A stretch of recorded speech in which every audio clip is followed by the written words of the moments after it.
Real Country 1430 AM and 107.3 FM WRDN. This is the WRDN Morning Farm Report. I'm Brian Winnekins. Joining us this morning is Dr. Shawn Conley. He is a state extension soybean and small grain specialist with the University of Wisconsin. And today we are going to be talking about a SCN soybean cyst nematode testing program. And thank you to our newsmaker sponsors, including Wisconsin Corn Growers Association, Alcivia Co-op, Annabis Silo Animal Wellness Center of Buffalo Valley, Compeer Financial, Osteoplastics, Synergy Co-op, Wisconsin Farmers Union, and the Wisconsin Soybean Association. And Dr. Conley, thanks for joining us. This is something that the Soybean Association, the marketing board kind of help out with this testing program. But first, I guess, give us a little background on soybean cyst nematode and how it kind of got here and why it's a threat for Wisconsin soybean growers. Thanks. That's a good question. So actually, soybean cyst nematode is across the United States probably the most damaging plant pathogen that we have. So it equates to over $1 billion in plant damages on an annual basis across the country. And it first got into Wisconsin, of all places.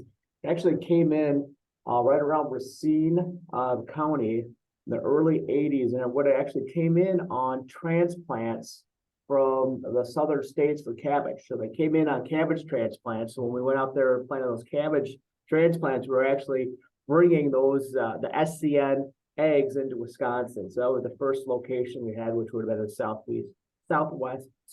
southeast Wisconsin. And since then, it's basically spread to every soybean producing county in the state of Wisconsin. So it's spread over time, but it's quite a widespread problem across the state. And so this isn't really a fungus. It's more like what, an aphid or something that affects the root system?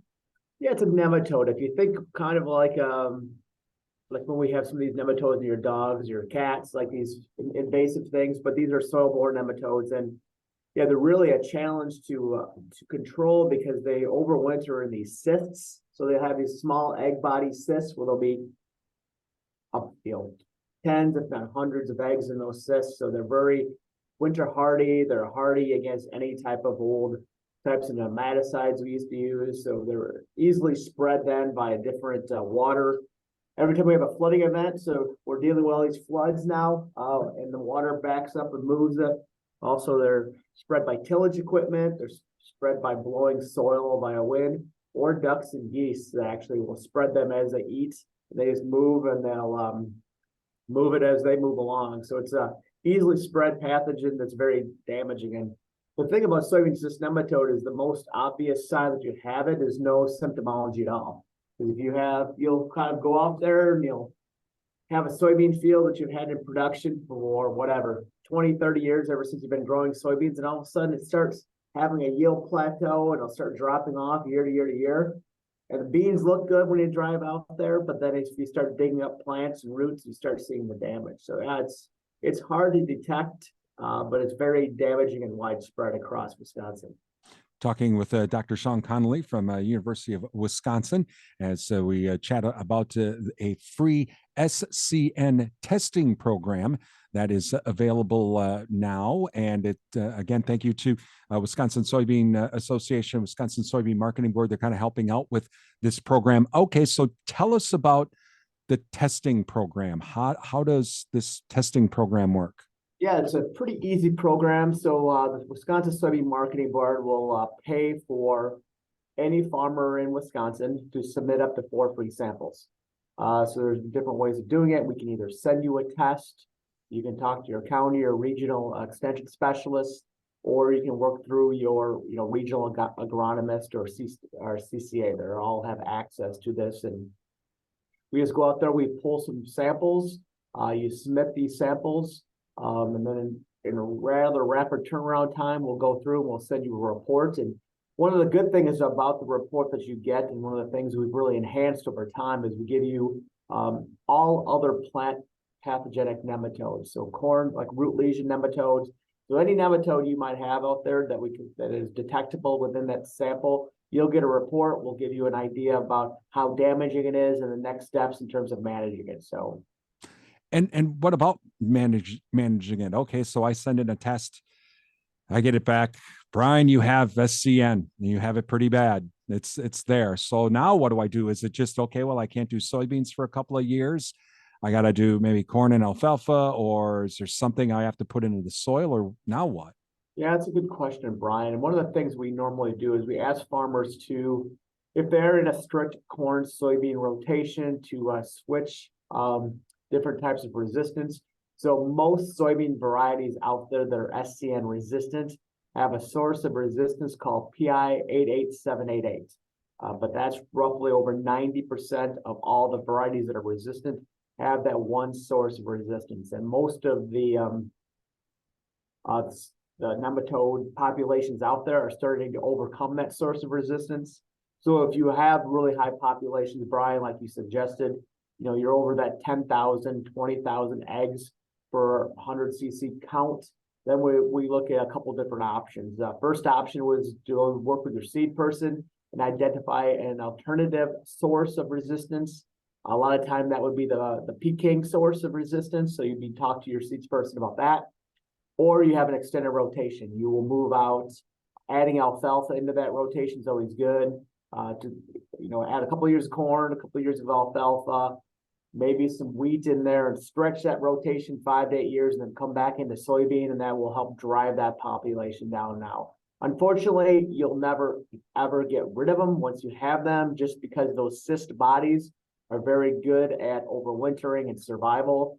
But you can whittle that population down, Brian, to a manageable population that you can still go out there and effectively grow high yielding soybeans. Dr. Conley, what? Let's kind of change this. So, okay, I send in a test now before planting, comes back good. But then in July, August, it's like, geez, I don't know, something doesn't seem right.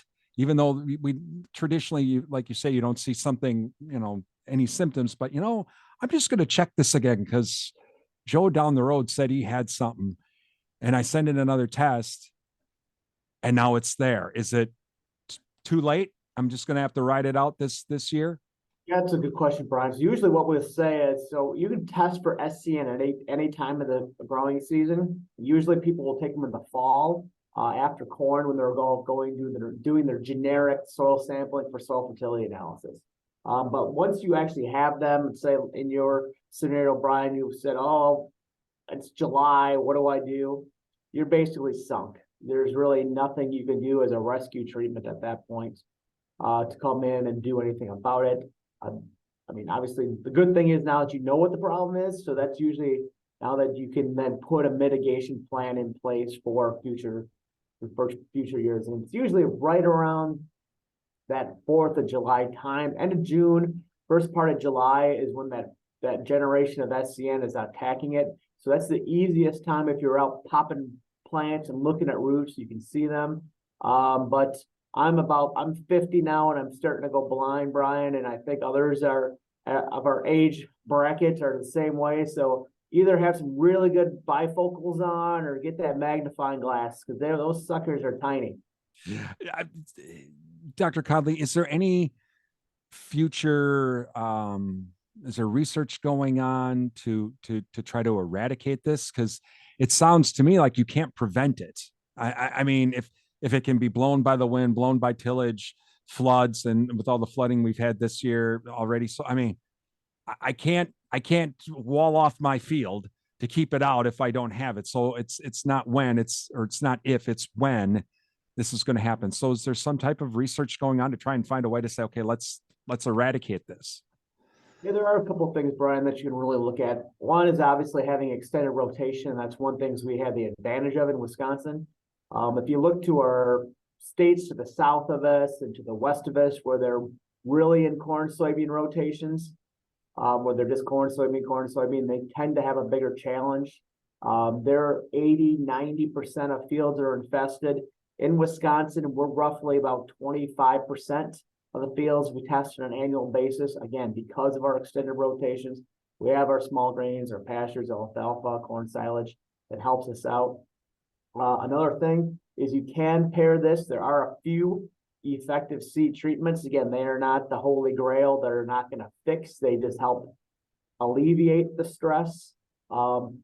switching sources of resistance, moving from the PI8 788 to a Peking and back and forth, just so that we don't blow through the Peking source of resistance because it's not as resilient as PI8 788, so we'll blow through that pretty quickly. And then if you look down the pipeline, there's at least one GM trait coming down the pipeline in about 3 to 4 years. I think it'll be commercially available that farmers then can use a genetically modified trait to combat SCN. So there are some options, but I think the first thing we always ask farmers and crop consultants to do is go out, take the test, know what you got. Then you can develop your management strategy after you really know what type of a problem you have in that field. And again, farmers, if you would like to take part in the tests, you can contact your agronomist extension. Also go to coolbean.com as well. And you can also visit or coolbean.info, rather, coolbean.info, and find out more about the free SCN testing program from the University of Wisconsin, also with help from the Wisconsin Soybean Marketing Board and Wisconsin Soybean Association as well. Dr. Conley, we appreciate you joining us today. Thank you for your time, and feel free to ask me if you have questions. So have a good one. That is Dr. Shawn Conley with the University of Wisconsin Extension. You're listening to the WRDN Morning Farm Report.